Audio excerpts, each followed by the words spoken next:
Hello student, कैसे आप लोग? उम्मीद करता आप लोग ठीक हो गए। आपका मेरे यूट्यूब चैनल संजीव ज्ञान गुरुकुल पर स्वागत है। आज मैं आपको क्लास 8 का मैथ में गणित में घन अघन चैप्टर का प्रश्न 6.1 का प्रश्न 4 सॉल्व करके समझाऊंगा, ठीक है। और यदि यह वीडियो आपको पसंद आए तो प्लीज मैं वीडियो को लाइक शेयर कर दीजिएगा। और यदि आप वीडियो पर नए तो सब्सक्राइब बटन प्रेस कर बेल आइकन प्रेस कर ऑल पर क्लिक कर दीजिएगा, ताकि हमारी हर पहले आने वाली वीडियो का नोटिफिकेशन आपको समय समय पर मिलती रहे, ठीक है। अब प्रश्न 4 सॉल्व करने से पहले मैं आपको एक बात कह दूं, वीडियो का पूरा अंत तक देखिएगा, बीच में कहीं स्किप मत कीजिएगा, नहीं तो आपको वीडियो में प्रश्न का हल अच्छी प्रकार से समझ में नहीं आएगा, ठीक है। और प्रश्नवली 6.1 का मैंने 1 से लेकर 3 तक के प्रश्न का हल सोल्व करके समझा दिया, ठीक है। और आप उन वीडियो को हमारे प्रश्नवली 6.1 के डिस्क्रिप्शन बॉक्स पर जाकर देख सकते हैं, ठीक है। मैंने वहां उनका लिंक दे दिया है, ठीक है। आज देखिए मैं आपको प्रश्न 4 समझाऊंगा, ठीक है। देखिए प्रश्न 4 क्या कह रहा है। परिचित प्लास्टिसिन का एक घनाभ बनाता है जिसकी भुजाएं 5 सेंटीमीटर, 2 सेंटीमीटर और 5 सेंटीमीटर है, ठीक है। एक घन बनाने के लिए ऐसे कितने घनाभों की आवश्यकता होगी, ठीक है। देखिए इस प्रश्न में आपको बोला गया है कि प्रशिक्षित जो है प्लास्टिसिन का एक घनाभ बनाता है, ठीक है। और उसका भुजाएं है आपका 5 सेंटीमीटर, 2 सेंटीमीटर, 5 सेंटीमीटर, ठीक है। तो एक घन बनाने के लिए ऐसे कितने घनाभों की आवश्यकता होगी। तो सबसे पहले आप लोग जान लीजिए कि यह घनाभ और घन क्या होता है, क्योंकि घनाभ और घन के बारे में आप जान लीजिएगा तभी प्रश्न को अच्छी प्रकार से आप बना पाइएगा, ठीक है। तो देखिए मैं आपको बताता हूँ। देखिए ये जो है आपका घन है और ये जो घनाभ है आपका, ठीक है। देखने में देखिए दोनों आकृति एक ही तरह की लग रही है, एक ही जैसी सेम टू सेम, लेकिन ये घन है और ये घनाभ है। क्यों है देखिए। देखिए घन का जो होता है लंबाई, चौड़ाई और ऊंचाई बराबर होता है। देखिए ये जो आपका चौड़ाई है, ये जो आपका लंबाई है और ये जो आपका ऊंचाई है, ये तीनों आपका भुजा आपस में बराबर होता है। लेकिन घनाभ में ऐसा नहीं होता है। घनाभ का लंबाई का मान कुछ होता है, चौड़ाई का मान कुछ होता है और ऊंचाई का मान कुछ होता है, ठीक है। अगर लंबाई आपका 4 सेंटीमीटर है तो हो सकता है चौड़ाई 3 सेंटीमीटर होगा, और ऊंचाई हो सकता है 2 सेंटीमीटर, 6 सेंटीमीटर, कुछ भी हो सकता है, ठीक है। तो बस यही घन और घनाभ में अंतर होता है, ठीक है। चलिए ये तो आप घन और घनाभ के बारे में जान गए, ठीक है। और घनाभ का आयतन होता है आपका लंबाई गुने चौड़ाई गुने ऊंचाई, ठीक है। तो चलिए, तो यहाँ देखिए आपको बोला गया है प्रशिक्षित क्या करते हैं, घनाभ बनाता है जिसकी भुजाएं 5 सेंटीमीटर, 2 सेंटीमीटर, 5 सेंटीमीटर, देखिए 3 भुजाएं दिया गया है। यानी हम लोग 5, 2, 5 इन दोनों को, तीनों को हम लोग क्या करेंगे, लंबाई, चौड़ाई और ऊंचाई मान लेंगे, ठीक है। तो यहाँ लिखेंगे हल में आपका क्या लिखेंगे, लिखेंगे माना कि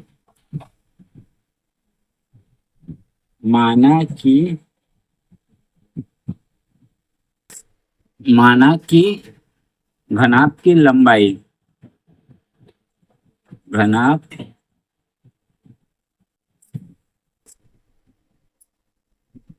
की लंबाई, लंबाई बराबर कितना, 5 सेंटीमीटर, ठीक है। उसका बाद माना कि घनाभ की चौड़ाई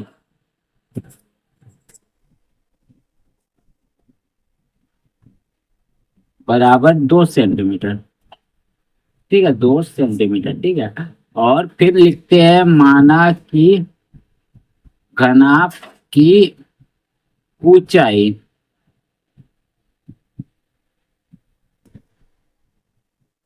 बराबर 5 सेंटीमीटर, ठीक है। ये हो गया आपका घनाभ का लंबाई, चौड़ाई और ऊंचाई हो गया, ठीक है। तो देखिए हमें घनाभ का आयतन निकालना होगा, ठीक है, क्योंकि घन के लिए आपको आयतन की आवश्यकता होगी, ठीक है।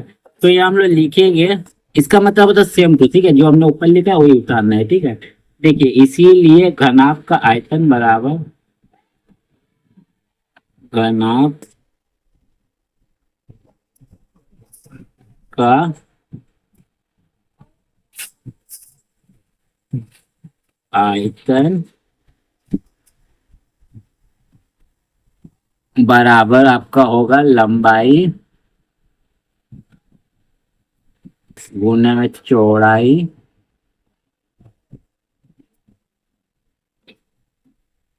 गुना ऊंचाई,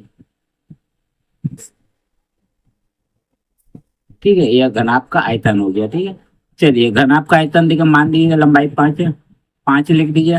फिर देखिए चौड़ाई 2 है, 2 लिख दीजिए, ठीक है। और ऊंचाई देखिए 5 है, 5 लिख दीजिए। चलिए अब देखिए बोला गया प्रश्न में आगे क्या, एक घन बनाने के लिए ऐसे कितने घनाभों की आवश्यकता होगी।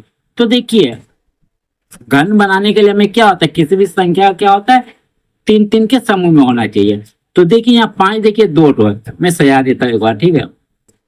देखिए 5 गुना 5 और 2, तो देखिए यहाँ 5 आपका 2 संख्या है, 5 3 के समूह में नहीं है और 2 भी 3 के समूह में नहीं है। 3 3 के समूह में होने के लिए 5 1 5 और जरूरत है और 2 2 की जरूरत है, ठीक है। तो हम लोग यहाँ लिखेंगे, यहाँ गुणनखंड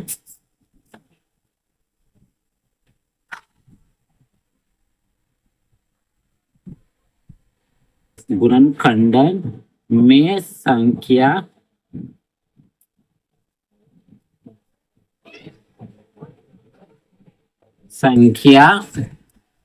2 और 5, 5 3 3 के 3 3 के समूह, अर्थात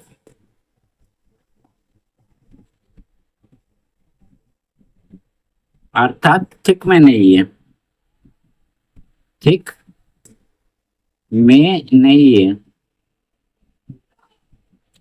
नहीं है, ठीक है, ठीक में नहीं है। तो क्या करेंगे हम लोग, इसीलिए घनाभ का आयतन, घनाभ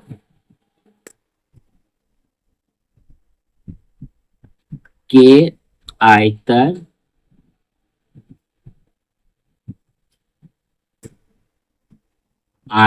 घनाभ के आयतन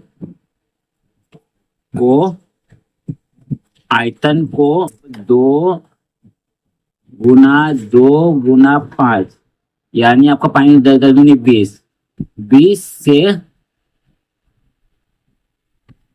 गुणा करने पर पूर्ण घन प्राप्त होगा, पूर्ण घन प्राप्त होगा, ठीक है। चलिए तो हमें कितना चाहिए, 20, क्या होगा 20 की आवश्यकता है, ठीक है। तो हम क्या लिख देंगे लास्ट में, अतः घन बनाने के लिए 20 घनाभों की आवश्यकता होगी, ठीक है। तो आंसर आपका 20 ही होगा, ठीक है। तो लिखिएगा अतः घन बनाने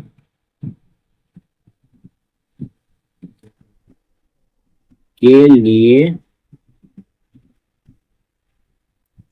20 घनाभों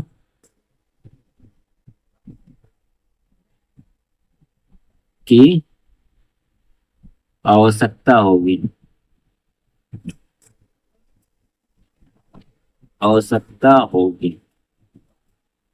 बस यही आपका आंसर हो गया, ठीक है। तो क्या हो जाएगा, आपको 20 और घनाभ चाहिए, तभी आपका एक घन बनेगा, ठीक है। बस यही इस प्रश्न का आंसर है, ठीक है। तो बस, तो उम्मीद करती है जो मैंने आपका सॉल्व करके समझाया है आपको पसंद आया होगा, ठीक है। यदि आपको मेरा ये वीडियो पसंद है तो प्लीज मेरे वीडियो को लाइक से सब्सक्राइब कर दीजिएगा। और यदि आपको वीडियो समझने में कोई कष्ट हो तो मुझे कमेंट कर सकते हैं। और यदि आपने इससे पिछले अध्याय का वीडियो नहीं देखा तो मेरे डिस्क्रिप्शन के प्लेलिस्ट पर जाकर देख सकते हैं, ठीक है। तो फिर मिलते हैं इसके नेक्स्ट चैप्टर में, यानी प्रश्न वाली 6.2 में। तब तक के लिए धन्यवाद।